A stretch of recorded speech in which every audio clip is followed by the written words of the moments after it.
Hello, good morning mga idol. Good morning, good morning. Ayan po yung nakita mo yung bundok mga idol. Yan po ang pinakamataas sa bundok sa buong Pilipinas mga idol.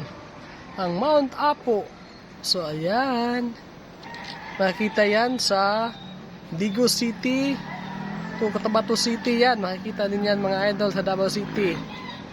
Yan po ang Mount Apo. Isa sa pinakamataas na bundok sa buong Pilipinas. So,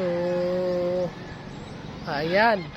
Pwede na kayong pumunta dyan mga idol, mag-hike kasama ang mga tour guide. So, kailangan talaga yung mga expert na sa pagpunta ng mga bundok kasi matarik yung daan papunta doon mga idol. Tapos, zero visibility. Ayan.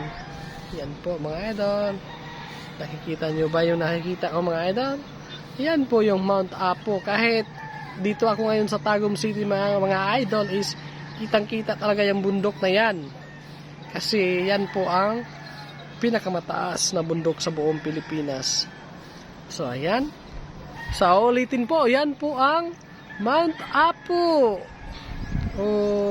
Located sa Digo City. Pwede din sa Cotabato City. Ayan. Correct me if I'm wrong ha, kung saan yan maano. Kasi dyan lang yan sa Davao City makikita. Papunta ng Cotabato. Yan. Thank you so much for watching guys. Don't forget to follow, like, and share. Maraming salamat po mga idol. See you in my next video. Bye bye. I love you all. See you in my next video. Don't skip ads na rin mga idol. Bye bye. I love you all. See you.